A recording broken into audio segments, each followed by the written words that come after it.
saligang batas doon sa provision po ng Article 11 na pinagbabawal ang paghahain ng anumang impeachment laban sa parehong opisyal sa loob po ng 1 taon. Impeachment kay Vice President Sara illegal umano ayon sa ibang mambabatas. Bago tayo magpatuloy, kung hindi ka pa nakasubscribe sa ating channel, mag-subscribe na para sa ating future update. Ngayon araw nga ay gagawin ng kampo ng Team Maysug ang indignation rally kung saan ay dadaluhan ito ng mga kilalang tao sa larangan ng politika. Isa itong hakbang ng Maysug upang pigilan ang gagawing impeachment trial kay Vice Presidente Sara na hindi umano dumaan sa wastong proseso. Nagsalita na nga rin si Senatorial Candidate Attorney Raul Lambino sa kinalabasan ng impeachment process kay VP Sara. Sabi pa nito, illegal raw ito kung pagbabasihan ang konstitusyon dahil sa loob 1 taon ay 1 beses lamang pwedeng maghain ng impeachment sa isang impeachable official. Umabot raw ng mahigit 3 impeachment ang naisampa at hindi na i-transmit sa Kongreso. Ayon kay Attorney Lambino, ang pang-4 na impeachment ay minadali raw umano ito ng mga kongresista at hindi nila natignan ang mga mahahalagang proseso na dapat pagdaanan muna ng mga ito bago makapagsampa ulit ng impeachment. Ngayon, hinihintay ng kampo nila Attorney Torion ang desisyon ng Korte Suprema upang maglabas ng temporary restraining order para mapigilan ang impeachment kay VP Sara. Tininuligsan naman ito ng ibang oposisyon at sinabing posibleng hindi ito paboran ng Korte Suprema dahil umano legal ang kanilang ginawang impeachment o hakbang sa pangalawang Pangulo at matibay raw ang kanilang mga ebidensya na inihanda para tuluyan ang mapatalsik sa pwesto si VP Sara. Naglabas naman ng komento si Attorney Vic Rodriguez at sinabing tututukan nila ang mga ginagawang hakbang ng mga taong nasa likod ng pagpapatalsik kay VP Sara. Marahil ginagawa raw nila ito sa mga rason upang hindi makatakbo pang muli ang pangalawang Pangulo sa darating na 2028 national election. Samantala matibay naman ang mga abogado na pinili ni VP Sara. Isa na nga rito ang kanyang ama, si former President Rodrigo Roa Duterte, na dati pa lang ay nagsabi na sa kanya na piliin siya upang maging isa sa kanyang legal team at magproprotekta laban sa kaso na haharapin nito kung sakaling magsimula na ang impeachment trial ng Senado sa kanya. Malalaman kung yung impeachment case na isinampa ng House of Representatives at nandoon na sa Senado ay constitutional. Ibig sabihin yan, it is not against the Constitution. It is not unconstitutional. Kung paano kung sabihin ng Senado na yung 4th impeachment case na siyang nilagdaan na mahigit 215 na congressmen, may mga humabol pa na pumirma, ay kung tama po yung kanilang ginawa or hindi. Kasi maraming nagsasabi na 4 na impeachment, may nauna ng impeachment dyan, ni-refer din yan ng in-endorse yan ng isang congressman o 2 o 3 congressman, tapos meron na nagsampa, nagpatlo, nagsampa, o tapos ito ngayon pang-4 na impeachment, iyon po ngayon yung trinansmit ng House of Representatives sa Senado. Tama po ba yun? O kaya mali? Dahil meron na naunang 3. Meron kasi nakalagay sa ating saligang batas doon sa provision po ng Article 11 na pinagbabawal ang paghahain ng anumang impeachment laban sa parehong opisyal sa loob po ng 1 taon. Meron nang nauna, pangalawa, pangatlo, tapos yung pang-4. Ang issue dyan, nagkaroon na ba ng initiation of impeachment? Nung ang unang impeachment ay nasampa sa House of Representatives, sa Secretary General's Office, at merong endorsement ng congressman. At yun ay pinatulog sa opisina ng Secretary General. Tapos may pangalawang impeachment ulit. Ganun na naman, merong nag-endorse na naman mga congressmen. Pero hindi pa yan naman binitawan ng Secretary General. Tapos may pangatlo, ganun na naman. Pero yung pang-4 na impeachment, yan ngayon ang pinirmahan ng mahigit 200 congressmen at yun po yung transmit sa Senado. So, alin ang dapat na sundan sana ng impeachment court? Siyempre, yung kanilang tinanggap na transmitted impeachment. Pero tama ba yun? Is it legal? Is it not unconstitutional? Ayan ngayon ang nakabinbin na usapin sa Supreme Court. At ayaw nating pangunahan ang Supreme Court tungkol po dyan sa bagay na yan. Hintayin po natin, at ako bilang isang abogado, dahil nakabinbin na po yung kaso ngayon dyan sa Supreme Court, hihintayin ko, re-respetuhin ko kung ano man po yung magiging desisyon po ng Korte Suprema dyan. At yung isang kaso naman, ay ang gustong gawin ay mag-order ang Supreme Court, mag-issue ng mandamus order para diktahan ang Senado na sila ay dapat nang magkaroon ng impeachment trial dahil nga raw doon sa salitang shall forthwith. Ay nako, hindi naman po pwede yung ganon. At saka pangalawa pa, nabanggit ng mga iba't ibang mga legal experts dito sa ating bansa na yung mga issue na ito patungkol dito sa impeachment ay ito ay within the exclusive jurisdiction, sole jurisdiction of the Senate as an impeachment body or impeachment court, na ito ay isang political question na hindi dapat nakikialam yung Supreme Court. Pero tingnan lang natin kasi may mga exception naman po dyan sa rule on political question na pwedeng manghimasok pa rin ang Supreme Court sa mga iba't ibang mga kadahilanan na pwedeng pumasok ng Supreme Court.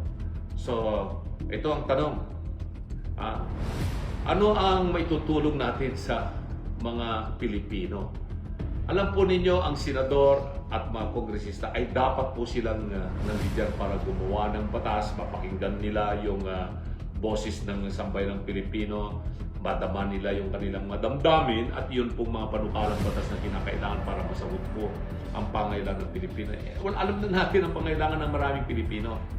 Naghihirap ang sabay ng Pilipino, maraming mga Pilipino ang nagugutom at hindi sila magkaroon ng sapat na pinagkakakitaan sa buhay. Kung may sakit po sila, hindi po sila makapunta sa ospital o mabigyan ng tamang gamot, hindi rin makapag-aral yung kanila. Maraming problema po ang bayan nating Pilipinas.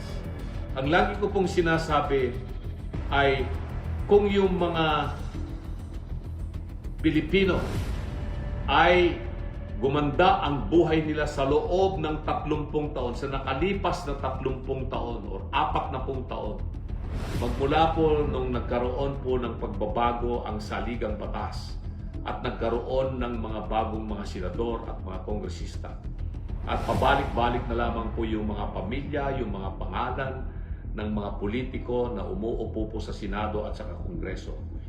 Kung kayo po ay satisfied po kayo, sa inyong palagay ay sapat po yung naging serbisyo po nila, gumanda po ang inyong buhay, hindi na po kayo naghihirap at hindi po kayo nakaranas ng gutom, balik nyo po sila sa pwesto. Pero kung hindi po nagbago ang inyong kalagayan, mahirap pa rin kayo at lalo kayo naghirap, subukan naman po ninyo yung mga bago tulad po ng inyong lingkod, si Atty. Raul Lambino, number 34 sa Senado, at yung mga kasama ko sa PDP Laban, Team Duterte, Team Suka, at makikita nyo ang pagbabago na gagawin po dito sa ating bayan. So, ulitin ko po, paki-share, paki-likes, paki-follow itong ating Facebook account at saka TikTok account at yung mga video yung nilalabas po natin para malaman ng marami nating kababayan na meron po kayong pagpipilian dito sa darating na halalan kung sino po ang inyong iboboto bilang inyong mga senador. Number 34 po yung aking numero sa balota, Lambino for Senator. Ayan mga kabaka, balikan natin uli itong impeachment na ito. Tama ba yung gagawin na gusto ng mga iba't ibang mga grupo na ay mag-impeachment na tayo, kagad mag-impeachment na? Alam niyo yung impeachment, this is more a political circus, sabi nga nila. Although it's not purely political, it is legal and judicial in a sense, pero quasi-judicial ang tawag nila dyan. But it is more of a political case.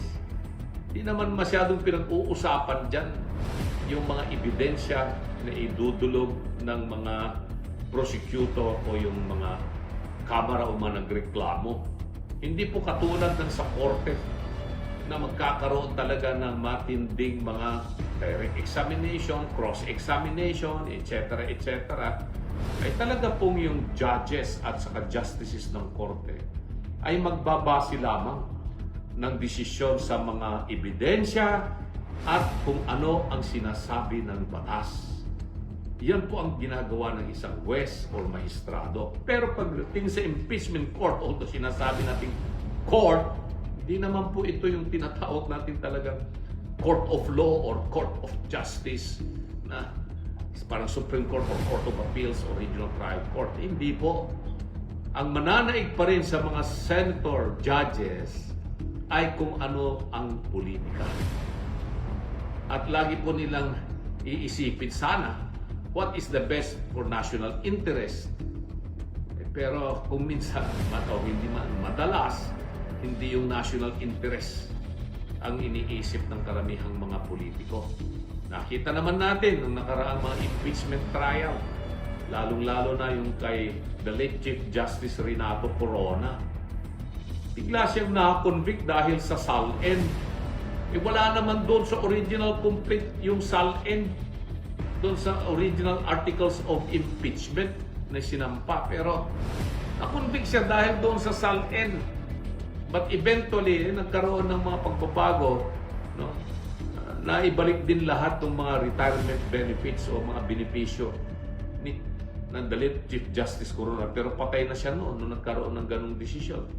So nakita natin ang pagkakawatak-watak ng sabay ng Pilipino sa impeachment ni dating Pangulong Erap Estrada. Muntik na rin magkaroon ng impeachment si former Chief Justice Hilario Davide. Impeachment ni dating Ombudsman Merceditas Gutierrez. Muntik ding ma-impeach si Gloria Macapagal Arroyo. At itong impeachment ni Chief Justice Renato Corona. Marami pong hindi maganda na dinulot ng mga impeachment ng nakaraang panahon. Tapos ngayon, ito pinagpipilitan ng mga grupo na nagnanais mawala sa pwesto ang mga Duterte, na impeach na nga si Inday Sara, gusto pa nilang makonvict na si Inday Sara at matanggal na sa pwesto bilang Vice Presidente ng Pilipinas. O shout out ko muna yung mga babasa ko dito, si Ismael Bato, si April Gatchalian, si Lucky, si Lelo, basta hindi ko masyadong mabasa, si Baybay Lawrence, si Outpack, marami pong komento rito. Maraming salamat po sa inyong lahat. No? So yan ang ating gustong ipaliwanag na mainit na usapin na naman itong impeachment. At merong natatabunang importanteng issue